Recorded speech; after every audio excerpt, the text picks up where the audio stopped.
नमस्कार, आप देख रहे हैं कुरुक्षेत्र और मैं हूं आपके साथ स्वाति श्रीवास्तव। दरअसल आज हम जिस बड़ी खबर पर बात कर रहे हैं, राजनीतिक खेमों में इस खबर को लेकर बहुत हलचल देखने को मिल रही है इस वक्त। और खबर यह है, पसमानदा मुसलमानों को लेकर बीजेपी का विशेष ध्यान आकर्षित है और ऐसे में पसमानदा जो वोट बैंक है उस पर बीजेपी की नजर पूरी तरह से लगी हुई है।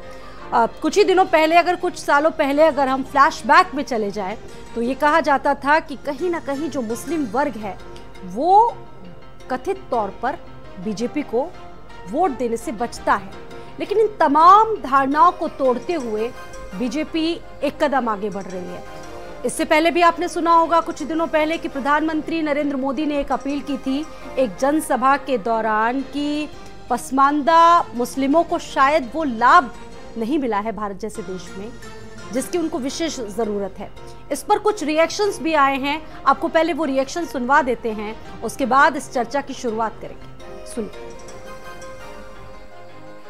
आज मोदी जी लगातार पसमानदा समाज को आगे बढ़ाने के लिए काम कर रहे हैं। तमाम योजनाओं के अंदर, चाहे वो 5.5 करोड़ स्कॉलरशिप हो, उत्तर प्रदेश की अगर मैं बात करूं तो 20 लाख मुसलमानों को आवास दिए, 1.25 लाख आयुष्मान भारत के कार्ड दिए, 40 लाख बिजली के कनेक्शन दिए, 3 करोड़ लोगों को राशन दिया। तमाम अगर मैं बात करूं तो एक नया वर्ग खड़ा हुआ है पसमानदा समाज के अंदर, लाभार्थी, उसको बढ़ाने का। और यही नहीं, उनको राजनीतिक हिस्सेदारी भी दी है।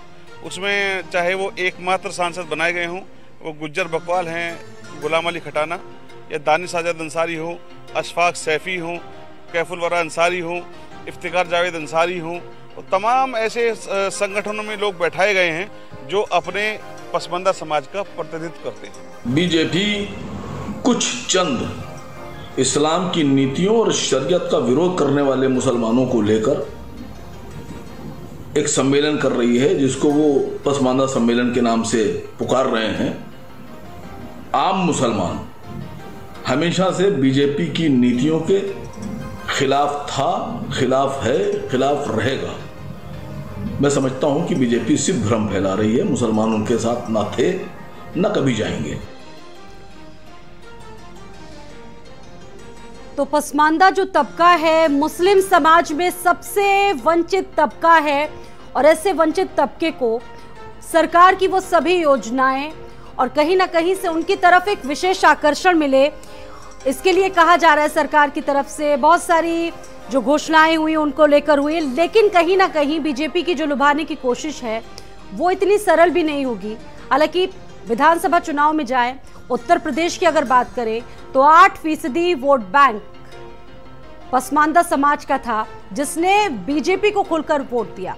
इस पर हम चर्चा करेंगे। खास मेहमान हमारे साथ मौजूद हैं, दुष्यंत जादौन जी हमारे साथ बीजेपी से हैं, प्रभाकर पांडे जी कांग्रेस प्रवक्ता, बहुत स्वागत है, और रोहित अग्रवाल जी हमारे साथ आरएलडी से मौजूद हैं। शुरुआत करते हैं दुष्यंत जी।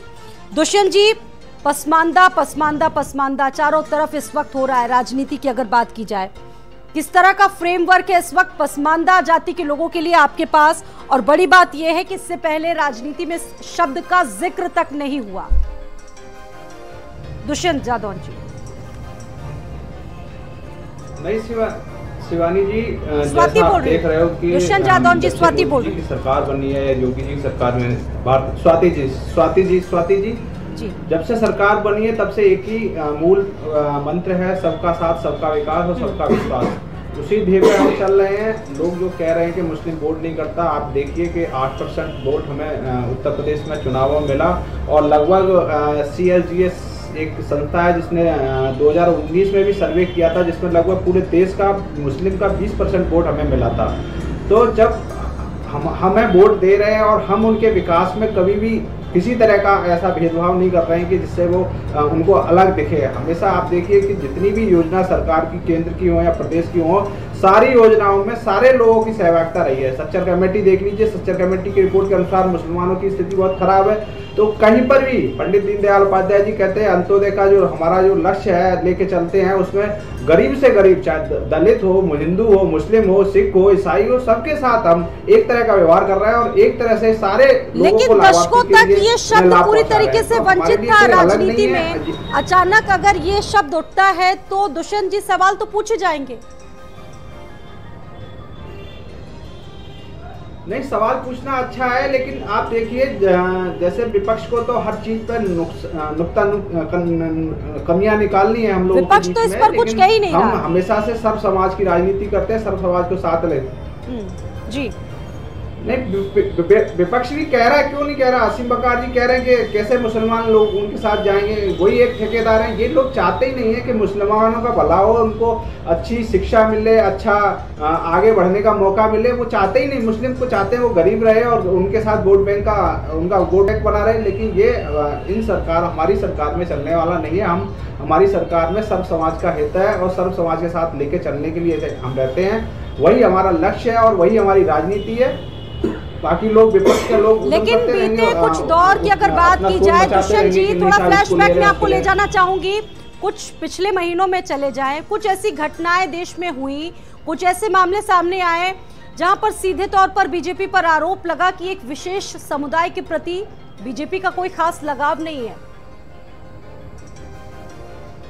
वो घटनाएं तो आपको याद होंगी ना? नहीं स्वाति जी, आप देखिए इस देश में, नहीं मुझे घटनाएं भी याद है, लेकिन इस देश में कट्टरपंथ को कहीं भी स्वीकारा नहीं जाएगा, चाहे वो हिंदू करे या मुस्लिम करे। कट्टरपंथ हमेशा, भारतीय जनता पार्टी भी उसका विरोध करती है और जो देश के खिलाफ हो, राष्ट्र के खिलाफ हो, उसका विरोध भारतीय जनता पार्टी करता है और आम जनता भी करती है। आम जनता भी जानती है कि जो देश के खिलाफ जाएगा, जो राष्ट्र के खिलाफ जाएगा, जो देश में कट्टरपंथ को फैलाएगा, उसके खिलाफ देश की जनता भी रहती है और भारतीय जनता पार्टी भी रहती है। हालांकि विपक्ष के लोग जो अपने वोट बैंक की खातिर उन लोगों को शरण देते हैं, प्रसव देते हैं और उनको उकसाते हैं ऐसी हरकतें करने के लिए। लेकिन भारतीय जनता पार्टी और देश की जनता कभी भी नहीं चाहती कि कट्टरपंथ को कोई जगह मिले। हम सब हिंदू, मुस्लिम, सिख, ईसाई बचपन से पढ़ते आए हैं, आपस में भाई भाई हैं और उसी नीति पर हम चलते हैं, लेकिन कट्टरपंथ के लिए कोई जगह नहीं है। ठीक है, आपके पास मैं वापस लौटूंगी और गेस्ट भी हमारे साथ मौजूद है। इस पैनल में प्रभाकर पांडे जी है। प्रभाकर जी, बीजेपी कह रही है कि हम तो सबको साथ और सबको विश्वास में लेकर चलते हैं, लेकिन बड़ी बात यह है कि कांग्रेस का क्या स्टैंड है इस पर? स्वाति जी, भारतीय जनता पार्टी को बड़ी पार्टी होने के नाते कांग्रेस और मैं ये अपेक्षित हैं कि कम से कम कोई ऐसा हास्यास्पद बयानबाजी न करें। अभी भाजपा के प्रवक्ता बता रहे थे कि सबका साथ, सबका विश्वास और सबका विकास, जो इनका नारा है, ये जो है हास्यास्पद हो चुका है।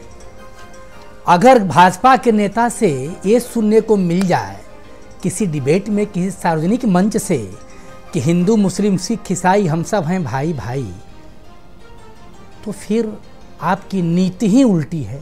भाई कह कुछ और रहे हैं, कर कुछ और रहे हैं। आप ऐसा करते नहीं हैं। आप ये कहते हैं कहने के लिए, लोगों को सुनाने के लिए।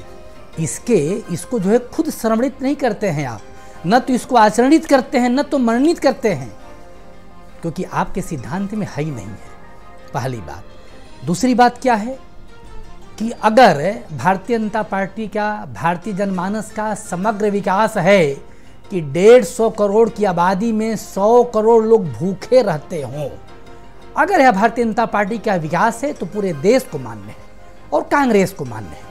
अभी आज सुबह अखबार में पढ़ रहा था, हंगर इंडेक्स आया है स्वाति जी, 110वें पदान नीचे से पाकिस्तान, नेपाल, अफगानिस्तान, बांग्लादेश, ऐसे छोटे छोटे देश जिनके यहाँ की भारत से कम भुखमरी है। तो भाई जो रिस्पॉन्सिबिलिटी जनता ने आपको चुन कर दिया, उस उत्तरदायित्व का, उस दायित्व का निर्वहन न करते हुए अब आप आ गए हैं पसमानदा समाज पर। पहले तो भारतीय जनता पार्टी जाने कि पसमानदा समाज है क्या।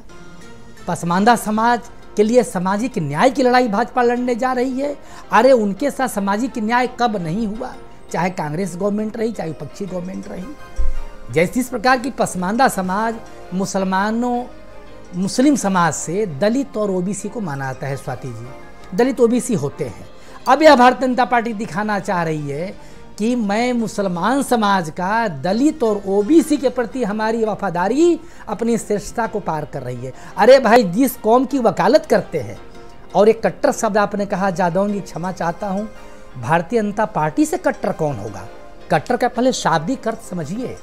कट्टर बहुत खराब चीज नहीं है भाई, अपने सिद्धांत पर अडिग रहना ही कट्टरता है। भाई मैं ब्राह्मण हूं, अगर मैं अपने ब्राह्मणत्व के प्रति अडिग हूं, यही मेरी कट्टरता है। तो भाई स्वधर्म, स्वजात, स्व बिरादरी, स्व समाज, स्व परिवार, स्व पार्टी के प्रति अगर आपकी आत्मसमर्पणता है तो वो भी कट्टरता है। लेकिन कट्टरता की परिभाषा भारतीय जनता पार्टी ने गलत ढंग से परिभाषित किया, एक विशेष समुदाय का वोट लेने के लिए। आपकी बुनियाद ही कट्टरता पर खड़ी है, लेकिन उसका आचरण ही आपके पास है, सिर्फ मौखिक कहना है। और यह अगर भारतीय जनमानस भूखे मर रही है, अभी कल मैं सुन रहा था टेलीविजन में कि भाई राशन के दुकान वाले घपला कर रहे हैं, भाई जो मासिक अनाज है, अन्न है, उसमें कटौती कर रहे हैं, तमाम लोग आंदोलन कर रहे हैं, अधिकारी बीच में खा जा रहे हैं। तो जिस समाज के लिए आप स्वसमर्पित मानते हैं, उस समाज के प्रति चिंता आपकी खत्म हो गई है। अब एक नए समाज को लाए, पसमानदा समाज। क्यों?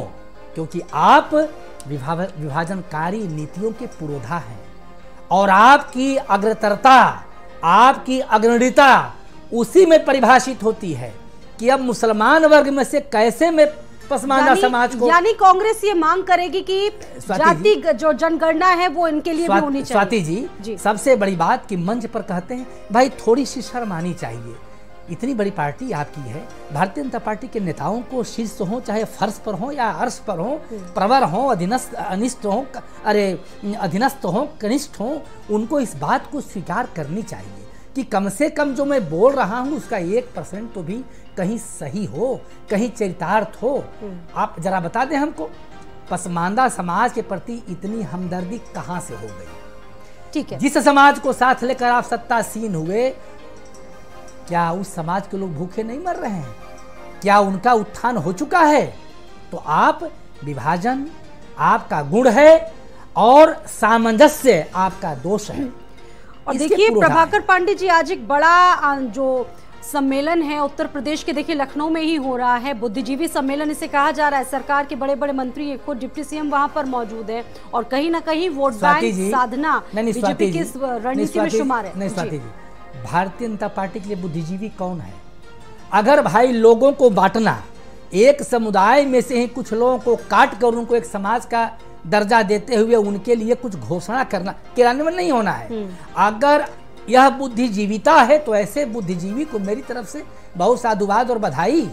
अरे ये कौन सी बुद्धिजीवी है भाई कि एक मुस्लिम समुदाय में से एक मुस्लिम, बीजेपी कहती है कि किसी भी वर्ग ने उसकी तरफ ध्यान नहीं दिया और अगर हमारी सरकार दे रही तो आपत्ति क्या है? अच्छा स्वाति जी, ठीक, बड़ा बढ़िया आपने प्रश्न किया। भाई ये कौन सा आपके पास माप यंत्र है, कौन सा आपके पास मानक है कि इस समाज के प्रति और पार्टियों ने ध्यान नहीं दिया? क्या पसमानदा समाज के लोग सुसाइड कर रहे थे भोजन के अभाव में? क्या पसमानदा समाज के लोग भीख मांग रहे थे? क्या पसमानदा समाज के लोग भूखे सो रहे थे? अब भारतीय जनता पार्टी आई तो भोजन दे रहे हैं और आप ही आए तो खाना दे रहे हैं, आप ही आए हैं तो पानी दे रहे हैं। ये बांटने की राजनीति भारतीय जनता पार्टी बंद करे। इसी सवाल का जवाब मैं आपसे इसका बहुत ही दुष्परिणाम आगे होने वाला है। लेकिन एक रिएक्शन मैं लूंगी आरएलडी प्रवक्ता रोहित अग्रवाल जी का। रोहित जी, एक ऐसा विषय है जो आने वाले चुनाव की पूरी गणित बदल सकता है, कैसे आंकलन करेंगे, कैसे आरएलडी देख रही है इसको? देखिए स्वाति जी, भारतीय जनता पार्टी मूलभूत समस्याओं से आपका ध्यान भटकाना चाहती है। भारतीय जनता पार्टी को जनता ने इसलिए नहीं चुना था कि आप देश का विभाजन जातियों में, धर्म के आधार पे करिए।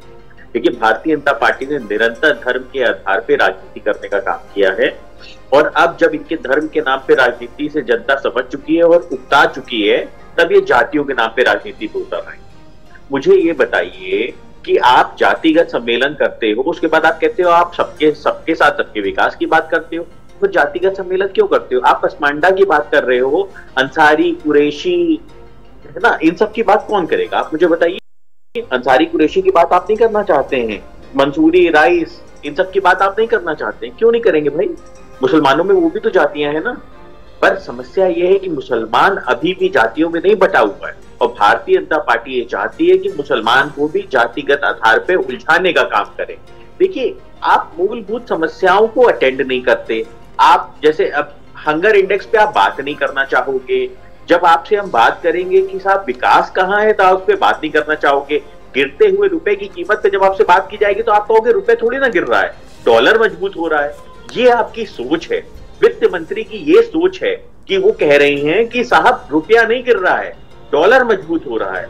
आप इस तरीके से जनता को गुमराह करना चाहते हो। उसी तरीके से आप आज मुस्लिम समाज को तो छोड़ दीजिए, मुस्लिम समाज तो अलग ही रखी है, अभी मुझे लगता है हिंदुओं के अंदर भी ये जातियों के आधार पे विभाजन करना चाहते हैं, ये जातिगत आधार पे वोट बैंक की राजनीति करना चाहते हैं। तो भारतीय जनता पार्टी रोजगार, रोटी, कपड़ा, मकान, इन पे कभी आपसे बात नहीं करेगा।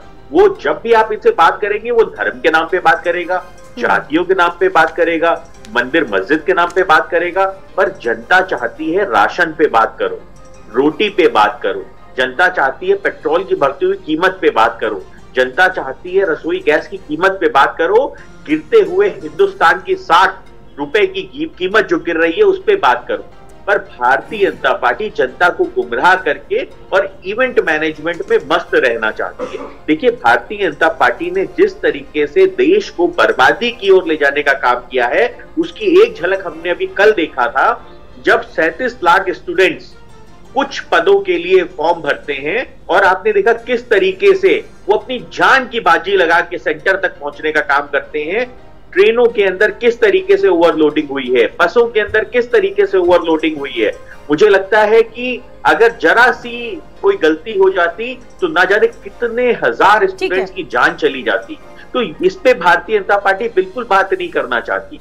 भाजपा बात करना चाहती है जातियों के आधार पे, धर्म के आधार पे, वो आपको बांट के रखना चाहती है, वो मंदिर मस्जिद के आधार पे बात करना चाहते हैं, क्योंकि भारतीय जनता पार्टी को कुर्सी से बहुत प्यार है, देश से नहीं प्यार है। ठीक है, आप बात करते थे, आपने सारी बातें सुनी होंगी और सारी बातों के जवाब भी जाहिर सी बात है आपके पास होंगे। लेकिन सर, ये बड़ी बात है, सवाल यहाँ पर ये प्रासंगिक है कि आखिरकार पसमानदा की बात खुद प्रधानमंत्री करते हैं अपनी चुनावी रैली में, वो कौन से ऐसे फैक्टर्स रहे जो बहुत प्रभावित किए बीजेपी को?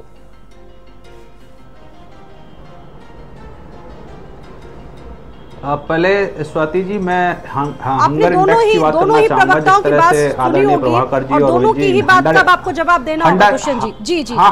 जी जी जी स्वाति जी हंगर इंडेक्स की बात कर रहे हैं। जिस श्रीलंका के अंदर जहां एक पूरा देश जो सड़क पर उतर आया, भुखमरी जहां है, पेट्रोल नहीं है, डीजल नहीं है, राशन नहीं है, और उस देश में जहां जनता सड़क पर उतरकर आंदोलन कर रही है, वह देश हमसे हंगर इंडेक्स में आगे है। ये इस हंगर इंडेक्स की गुणवत्ता को निर्धारित करता है कि ये उसकी गुणवत्ता कितनी होगी। कि जो देश सड़क पर जनता उतर आई है उसका वो हमसे आगे है। पाकिस्तान जैसा देश जो आपके भारतीय पार्टी के नेता कहना ये शुरू कर दिए कि वह जो सर्वे हो सर्वे गलत है, हमसे आगे है। तो ऐसा इंडेक्स बनना, प्रभाकर जी मैं आपके बीच में नहीं बोला था, आप बड़े सीनियर लीडर हैं, थोड़ा सा शांतपूर्वक सुन लीजिए, आप सुन लीजिए, थोड़ा सा सुनने का धैर्य रखिए प्रभाकर जी, धैर्य रखिए। दूसरा, ये लोग कह रहे हैं कि भारतीय जनता पार्टी विभाजनकारी है। 1947 में देश का बंटवारा किसने किया?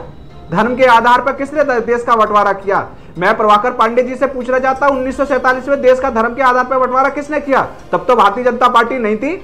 आप विभाजनकारी बातें करते हैं। और रही बात जातियों की, तो जातियों में देखिए, कभी आपके मुलायम राहुल गांधी जनेऊ डाल के दत्तराते गोत्र को बताते हैं आके, तब आप नहीं कहते जातियों में बांटने की बात करते हैं। कभी आपके मनमोहन सिंह जी कहते हैं कि अल्पसंख्यकों का ही पहला हक है इस देश की संसाधनों पर, तब आप नहीं कहते कि ये जातियों में बांटने की बात करते हैं। इस देश में अगर जातिवाद लाए, इस देश में धर्म के आधार पर राजनीति करने का काम किया है किसी ने, तो वो सिर्फ और सिर्फ कांग्रेस पार्टी है। इस देश का विभाजन, जिस देश में सबसे ज्यादा दंगे अगर किसी के शासन में हुए तो वो कांग्रेस पार्टी है और बीजेपी कांग्रेस पर। लेकिन आप तो आरोप एक दूसरे पर एक लच्छेदार लगाते हैं। ये बताइए कि फ्रेमवर्क क्या है, फ्रेमवर्क क्या है, ब्लूप्रिंट क्या है आपके पास इसको लेकर? दुष्यंत जी।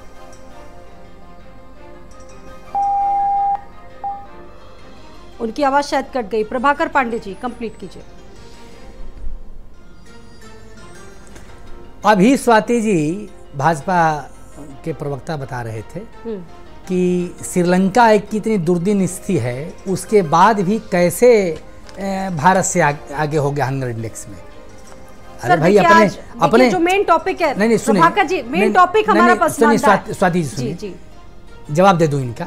तो भाई अपने शासन सत्ता में बैठे अपने चीफ मिनिस्टर से, अपने पीएम से, अपने बड़े नेताओं से पूछिए ना भाई, उनसे प्रश्न कीजिए।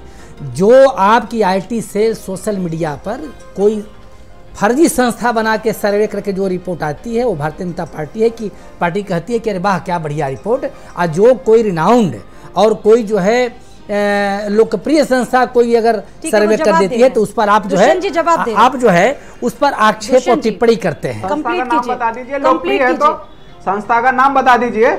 प्रभाकर जी उस संस्था का नाम बता दीजिए। नहीं लोकप्रिय है और नहीं ऐसा है, नहीं जादव ने सुने किया, नहीं जादव ने सुने 7000 लोगों में सर्वे किया है। आप 7000 लोगों के सर्वे को मानना है हंगर इंडेक्स को? अरे भाई 3 लोग सर्वे करके बता देती है भारतीय जनता पार्टी कि 3 लोगों का सर्वे हो, देश के पीएम विश्व में सबसे बड़े नेता है, 3 लोगों की सर्वे भाजपा करती है। वो 700 तो बहुत हो गए। और उस पर आइए, राहुल गांधी के जनेऊ पर कुछ नहीं बचा क्या आप लोगों के पास है? दत्तात्रेय गोत्र पर, अरे शर्म खाओ भाई भारतीय जनता पार्टी वालों कि कम से कम पते नहीं है कि दत्तात्रेय थे कौन। अभी बता दो, चैलेंज छोड़ के लिए चला जाऊंगा कि दत्तात्रेय के विषय में क्या जानते हैं आप, एक लाइन बताइए। पहले राहुल दत्तात्रेय कौन है? राहुल गांधी और आगे उनको जानकारी नहीं है। राहुल गांधी जी को जानकारी नहीं है। राहुल गांधी जी को बताइए, फिरोज खान उनके दादा थे, राजीव गांधी उनके पिता थे, इंदिरा गांधी उनकी दादी थी, और वो दत्तात्रेय गोत्र कैसे हो गया? आप बहस में मत जाइए। नहीं, भारतीय जनता पार्टी कहती है कि जनेऊ ऊपर बांधते हैं। मूल मुद्दे पे भारतीय जनता पार्टी क्या कहती है? अरे जनेऊ का माने बताओ ना भैया, अगर मालूम हो तो। भाजपा कोई नेता जनेऊ का माने बता दे, कैसे हो गया? गुलामी करूंगा मैं। बाबा से गोत्र चलेगा? नहीं कर पाओगे। गोत्र किससे चलता है? पांडे जी आप ब्राह्मण हैं, ये बात कहे क्यों ना? गोत्र ये बात कहे क्यों? ये बात कहे क्यों? गोत्र धर्म हिंदू जनेऊ पर का अधिकार आपका है। पांडे जी भारतीय जनता पार्टी का अधिकार है। दादा से चलेगा? गोत्र जनेऊ ब्राह्मण है, आपका गोत्र आपके नाना से चलेगा, दादा से चलेगा? प्रभाकर पांडे जी, मेरी बात, प्रभाकर पांडे जी, आपका गोत्र आपके दादाजी से चलेगा या आपके नाना जी से चलेगा? अरे भाई किस घाट के पुरोहित हो भैया कि सबकी कुंडली रखे हो? आपका किस घाट पे पुरोहित हो? आप ब्राह्मण से रख लिए हैं? ब्राह्मण है, पूजनीय है, आप बताइए ना। ये भारतीय जनता पार्टी की प्रचार, कांग्रेस को बदनाम करने की साजिश। भारतीय जनता पार्टी के पास जो भी जानकारी है सब मिथ्या है, सब झूठी है। अरे कांग्रेस खत्म हो चुकी है सर। अरे अपने पुरखों का नाम बता दो ना भाई। अभी अरे शर्म हो जिस लोक में होंगे, अटल बिहारी वाजपेयी हो रहे होंगे, नाना के नाम से दत्तात्रेय गोत्र कहां से आ गया बताइए ना। अगर आप असली ब्राह्मण है तो बताइए दादा के नाम से चलेगा, नाना के नाम से चलेगा? और नाम लेते हो उसका दीनदयाल उपाध्याय की, और लगते हो बात जनेऊ पर करने, लगते हो बात धर्म पर करने, राहुल गांधी के बाबा पर। और अपने बाबा का नाम बताओ ना। अरे भारतीय जनता पार्टी के अपने बाबा दादा का नाम नहीं मालूम है, राहुल गांधी क्या पूछेंगे? भाई यह पार्टी ऐसी है, इतनी झूठी, इतनी मिथ्या, इतनी गलत पार्टी है कि अपना कुछ जानते ही नहीं है और आती है राहुल गांधी बात करने। ठीक है, रोहित अग्रवाल जी आपका एक कमेंट यहाँ पर लेंगे, क्योंकि देखिए बड़ी बात यह है कि लाभार्थी वर्ग इसमें सबसे ज्यादा शामिल हुआ है। पिछले विधानसभा चुनाव में एक रिपोर्ट के हवाले कहा गया था कि 8% इस वर्ग के लोगों ने योगी आदित्यनाथ को वोट दिया था। उत्तर प्रदेश की अगर बात की जाए और पश्चिमी यूपी के ज्यादा इलाके इसमें शामिल रहे हैं, जहां पर आपकी पार्टी बेहद मजबूत स्थिति में। देखिए स्वाति जी, बिल्कुल स्थिति बिल्कुल क्लियर है। भारतीय जनता पार्टी को देश की जनता ने इसलिए नहीं चुन के भेजा है कि आप देश की जनता को खंड खंड में बांट दीजिए। आज आप जातियों के आधार पर बांटना चाहते हैं, पहले आपने धर्म के आधार पर बांटा है, आगे आप क्षेत्र के आधार पर बांटना चाहोगे। तो देश की अखंडता की बात आप कब करोगे? आप सबका साथ सबका विकास का नारा देते हो, पर आपका चाल चरित्र चेहरा तो कुछ और दिखाई पड़ रहा है। आज आप खुद ये कह रहे हो कि साहब हम तो सिर्फ पसमंडा मुसलमानों की चिंता कर रहे हैं, बाकी मुसलमानों की चिंता कौन करेगा? इसका जवाब भी तो आपको देना पड़ेगा ना। आपको ये जवाब भी देना पड़ेगा, हिंदुओं में दलितों की चिंता कौन करेगा? दलित की बेटियों के ऊपर अत्याचार हो रहा है, कस्टडी के अंदर दलित युवक को आगरा के अंदर पुलिस द्वारा मार दिया जाता है, इसकी चिंता कौन करेगा? आपको ये भी बताना पड़ेगा कि बिल्किस बानो को न्याय कौन दिलवाएगा? आपको ये भी बताना पड़ेगा। दुष्यंत जी, वही सवाल मेरा भी था कि दुष्यंत बानो का जो केस है, हालांकि इसे जोड़ने की जरूरत नहीं है, दुष्यंत माफ कीजिएगा बिल्किस बानो का जो केस था गुजरात में, वो भी बार बार याद आता, उसे कोई भूल नहीं सकता है। स्वाति जी, ये बिल्किस बानो पे तो पहुंच गए, लेकिन लखीमपुर खीरी में जिस दलित बच्ची के साथ रेप किया, जिसमें वो 4 मुस्लिम लड़के आए, क्या किसी भी लोक दल ने या समाजवादी पार्टी ने या कांग्रेस पार्टी ने किसी ने भी जाके वहां पर कोई आंदोलन किया? आप अंकिता को भूल गई? झारखंड में जिस अंकिता को जिस झारखंड में जला के मार दिया, जहां प्रियंका गांधी और राहुल गांधी दोनों अपना हवाई यात्रा पर निकल गए, क्या ये लोग उत्तराखंड वहां पर झारखंड में गए? और ये सवाल हमारा है कि झारखंड में गए दलित बेटी को किस तरीके से झारखंड में गए? वही मैं बताना चाह रहा हूँ, उसके साथ रेप किया गया और उसकी हत्या की गई। ये जवाब आपको देना है मित्र, ये जवाब आपको देना है, ये जवाब मुझे नहीं देना है। सुनिए, मैं तो दे रहा हूँ, मैं दे रहा हूँ। अपराध कैसे हो गया आपकी सरकार होते हुए? क्यों नहीं दलित बेटियां सुरक्षित है? यही हाथरस में हुआ था, यही आगरा में हुआ था, उनको सजा मिल रही है, लेकिन आप लोग नहीं गए ना। वही कह रहा हूँ, आपका जो आप हाथरस में भागे चले गए, जो अपराध हो रहा है आप उसमें भी जाति का एंगल देखते हैं। मेरी बात समझने का प्रयास कीजिए। आप अपराध में भी जाति का एंगल देखते हैं। जहाँ भी अत्याचार होगा, जहाँ भी अग्रवाल साहब, आप जाति का एंगल हर जगह देखते हैं। आपको याद है मुजफ्फरनगर दंगे हुए थे? मुजफ्फरनगर दंगे में आप कितना साथ दिए थे वहाँ के जाट समाज का? आप हमेशा राजनीति हमेशा जाति देख के करते हैं, यही दुर्भाग्य है। इसलिए आप 2 जिलों में सिमट के रह गए हैं, आप 2 जिलों में सिमट के रह गए हैं। लोकतंत्र आज उत्तर प्रदेश में सिमट के रह गई है, यही कारण है। दोषी करार दे दिया गया है।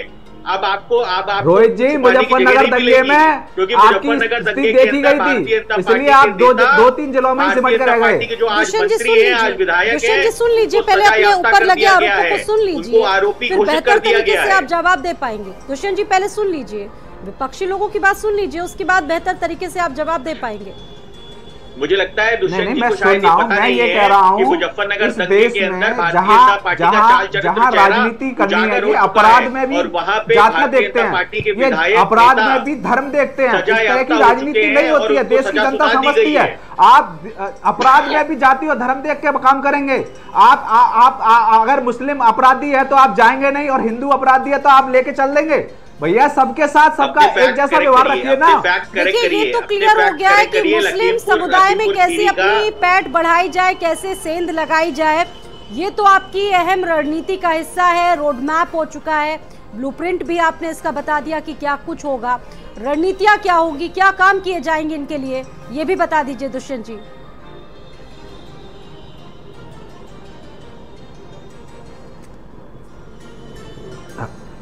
आवाज दोबारा बताइए स्वाति जी एक बार।